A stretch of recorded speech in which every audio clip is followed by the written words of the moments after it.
Il est 13 h à Paris, bienvenue si vous nous rejoignez sur France 24. Nous sommes ensemble pour encore une heure d'infos non-stop dont voici tout de suite les principaux titres. Les Occidentaux livreront-ils prochainement à l'Ukraine les armes lourdes réclamées ces dernières semaines ?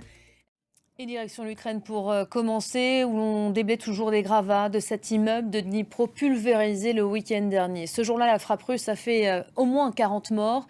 C'est le bilan provisoire communiqué ce matin par les autorités. Il risque très rapidement d'être réévalué à la hausse. Et ces derniers événements, Volodymyr Zelensky l'espère, finiront de convaincre les Occidentaux de livrer au pays des armes lourdes. Vous le savez, Berlin jusqu'ici faisait de la résistance, mais un changement à la tête du ministère de la Défense pourrait changer la donne. Boris Pistorius, ex-ministre de l'Intérieur du Land de Basse-Saxe, a été nommé ce matin en remplacement de Christine Lambrecht après une série de gaffes. On retrouve à ce propos Emmanuel Chaz en direct de Berlin. Bonjour Emmanuel. C'est une nomination qui était attendue alors que l'Allemagne est pressée de toutes parts pour que le pays donne son feu vert pour la livraison de chars d'assaut de fabrication allemande, les fameux Léopard 2 que l'Ukraine attend aujourd'hui. Merci beaucoup Emmanuel Chaz en direct de Berlin. On va plus loin tout de suite sur cette question de la livraison d'armes occidentales à l'Ukraine avec notre invité du jour.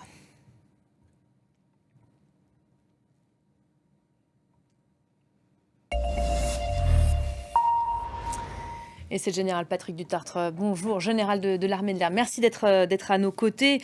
Depuis qu'elle en réclame, l'Ukraine n'est jamais apparue en meilleure posture de pouvoir enfin obtenir ces chars de combat de fabrication occidentale. Déjà, j'aimerais avoir votre réaction à vous, alors qu'on vient de commenter ce changement à la tête du ministère de la Défense allemand. On sait que tous ont les yeux rivés vers Berlin aujourd'hui, à commencer par les Ukrainiens, hein. Oui, vous avez tout à fait raison. Merci beaucoup, Général Patrick Dutartre. Merci d'avoir été à nos côtés pour décrypter évidemment ces chiffres et ces annonces. L'Ukraine qui s'invite également au 53e forum de Davos cette semaine. Le coup d'envoi du Forum économique mondial a été donné ce matin par, c'est un symbole, la première dame ukrainienne. Voilà, Olena Zelenska qui s'exprimait tout à l'heure à l'ouverture du forum de Davos qui réunit 2700 dirigeants du monde entier. On va évidemment parler économie verte aussi. Ce sera l'objet de notre billet science avec Shirley Sidbon à 13h45.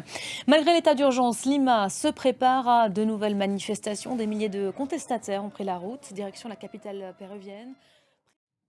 Et l'actualité en France, la mobilisation contre la réforme des retraites peu à peu se précise. Le ministre des Transports prédisait ce matin un jeudi de la galère. Clément Beaune qui appelle les usagers de France à différer leurs déplacements ou à télétravailler. Les prévisions de la SNCF et de la RATP seront dévoilées ce soir. En attendant, gouvernement et syndicats anticipent déjà une très forte mobilisation. Comment, dans ce contexte, les entreprises s'organisent-elles pour tenter de parer à ce jeudi noir qui s'annonce? Explication tout de suite avec nos confrères de France 3. Le tribunal correctionnel de Paris juge à partir d'aujourd'hui 13 personnes affiliées au groupuscule d'ultra-droite, les Barjols. Ils sont soupçonnés d'avoir préparé une série d'actions violentes, dont un projet d'attentat contre Emmanuel Macron. C'était fin 2018. Retour sur les faits tout de suite avec Ashrène Verdian.